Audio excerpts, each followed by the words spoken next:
So as well as the contextual approach to answering 1A and 1B, there's also the technical approach. Some people prefer this, some people don't, and it's absolutely possible to mix and match both. In an answer, you might do one paragraph that's contextual, one paragraph that's technical. So I wanted to show you both so you can sort of have a go at both ways and then choose which one you think works best for you. So when I talk about the technical approach, what I'm talking about is leading on AO1, leading on the features that you notice. So question 1A will ask about lexis, that is the words. When you're approaching it technically, what you do is you, instead of looking at what the text is doing, what it's trying to achieve, you first just look at the words and see what jumps out, see what interesting patterns of language use jump out to you, and then you link them together based on the context. The advantage of this is it tends to be good in terms of finding lots of evidence and being able to link to terminology. The danger is sometimes people end up feature spotting, and you want to be careful that you don't end up in a situation where you're just noticing things that happen to be there but not really saying anything too interesting about them. So you can use this way, you can use the contextual approach, which I've already done the videos about, or you can do a mixture. You might have one paragraph that's contextual and two that are technical. I'd just suggest that you have a go with both and see what works best for you. The big thing you need is a range of terminology, a range of evidence, whichever approach you go for, that you link it together because you need patterns, and you make interesting and valid links to context. So if you start by finding the words, you need to put them together and explore what they're doing. If you start with the context, you need to find the pattern of evidence to back it up. So we know the text well by now. It's that review from Ali Ross that talks about the Channel 4 election night coverage. So I've just looked at this, and without thinking about context, I've just thought about what could we say about the actual features that are in there. Okay, so one thing that I think you could talk about is figurative language for humour or representation. I'll just move myself down there so you can see. There's a lot of similes and metaphors in this text, okay? There's an awful lot of figurative language. So I just went through and I underlined it in the same colour. So in tatters, we've got made me howl with laughter. We've got proxy punch bag, describing a person as a proxy punch bag. The London bubble burst. And we've also got Shami Chakrabarti looked like she'd been ordered to send her son to a local comprehensive. I've noticed lots of examples where you've either got similes or metaphors. We could talk about them. Similarly, there was also refused to sit in Channel 4's pre-prepared victim box, another metaphor. And casualty, there were more than I thought.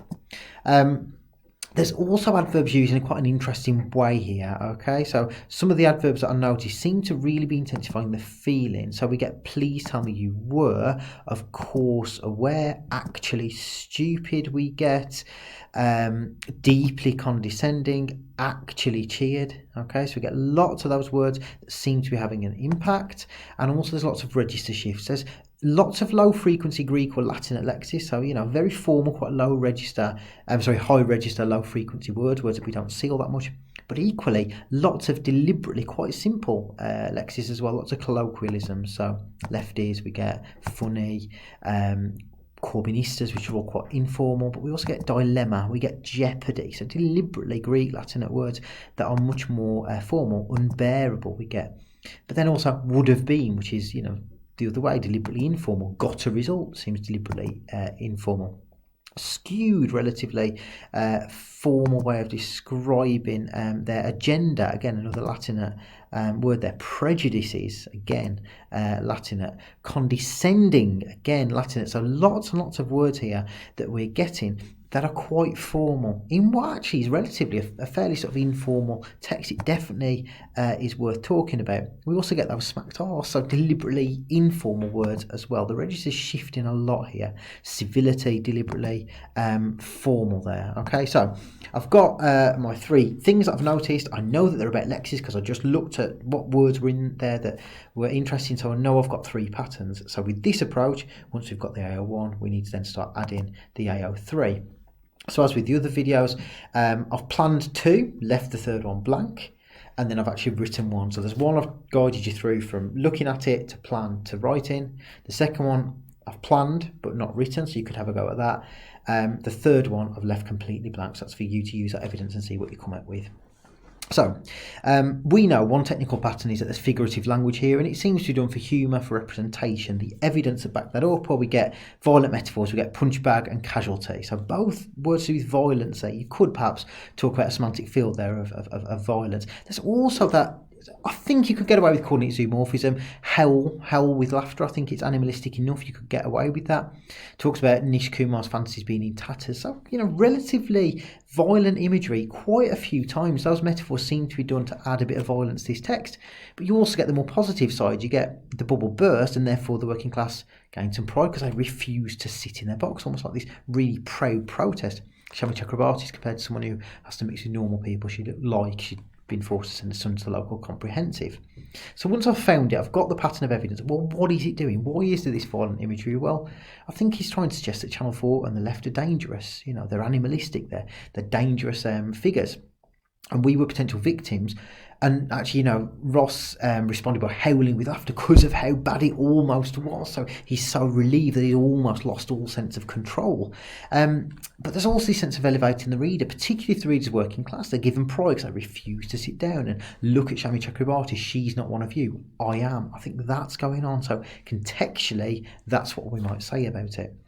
In terms of the adverbs, we get actually used a couple of times. They were actually stupid enough to glory in being left-leaning.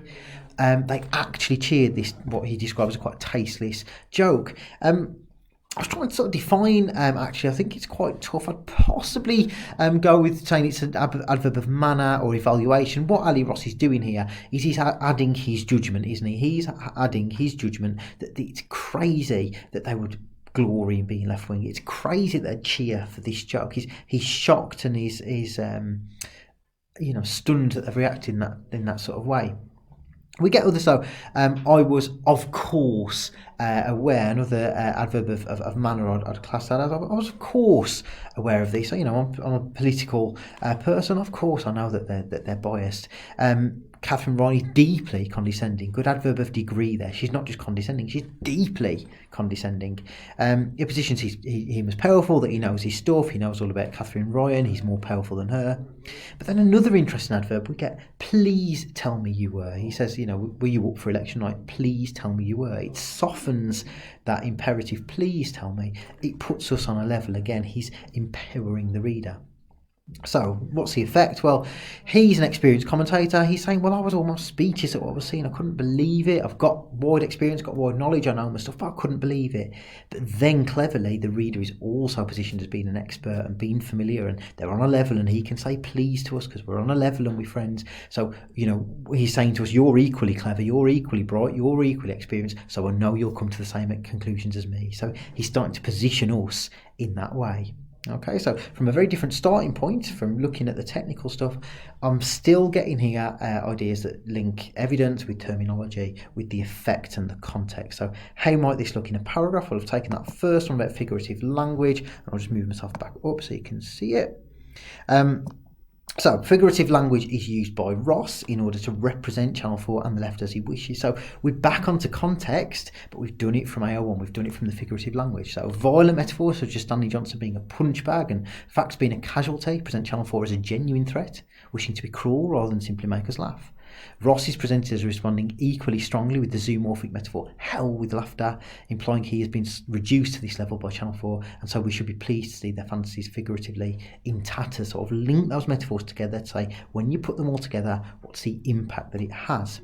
However, more positive figurative language is used to describe the audience, who metaphorically refuse to sit in a victim box, empowering them and suggesting Channel 4 has patronised them while being out of touch. And that's what he's getting at throughout this. I understand you, Channel 4 doesn't. Shami Chakrabarti is presented in a similar way through the simile, which suggests she looked like she'd been ordered to send a child to a comprehensive school, as though she's so horrified by working class people that she would be horrified by this. With hindsight, I'd probably change that second horrified. It looks a bit clumsy having the same word twice there. Okay, but hopefully what we get there is a pattern of evidence. We've linked it together and we've drawn it together in terms of context. Okay, so if that makes more sense, if that's nearer to how you'd want to write, technical approach might be better. If you find it's more natural to lead on the context and then bring the evidence in, contextual approach might work well. Like I say, you can balance both throughout essays. And if you're not studying OCR or you're not looking particularly for this question, The principle, I think, is still the same. How you link between the technical side and the contextual side across any English language A level is crucial, and you can lead with either. As long as the other one then comes in, you want to find the approach that works best for you, that allows you the evidence, the density, the terminology, and the interesting contextual point. Having that is far more important than any one particular style.